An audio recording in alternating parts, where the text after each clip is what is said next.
Hello guys, সবাই কেমন আছো? আশা করি সবাই ভালো আছো। তো গাইস, আজকে আমরা ফার্স্ট আসলাম পার্কত। জীবনত ভাই পার্কত আসি নাই, গ্রামের চাওয়া।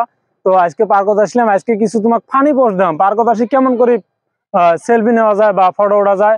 আজকে ফানি কিছুমান পোস্ট দাম তোমাক।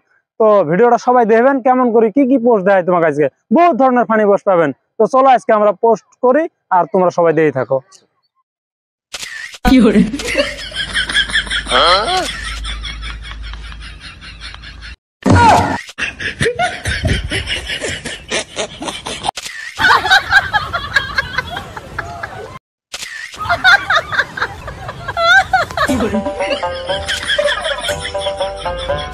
সো গাইস, যদি ভিডিওটা ভালো লাগে থাকে অবশ্যই একটা লাইক করবেন, একটা ছোট্ট করে কমেন্ট করবে কোনটা পোস্ট ভালো হয়েছে, আর লম্বা করে এটা শেয়ার করে দিবেন। ঠিক আছে, bye bye. Bye bye bye.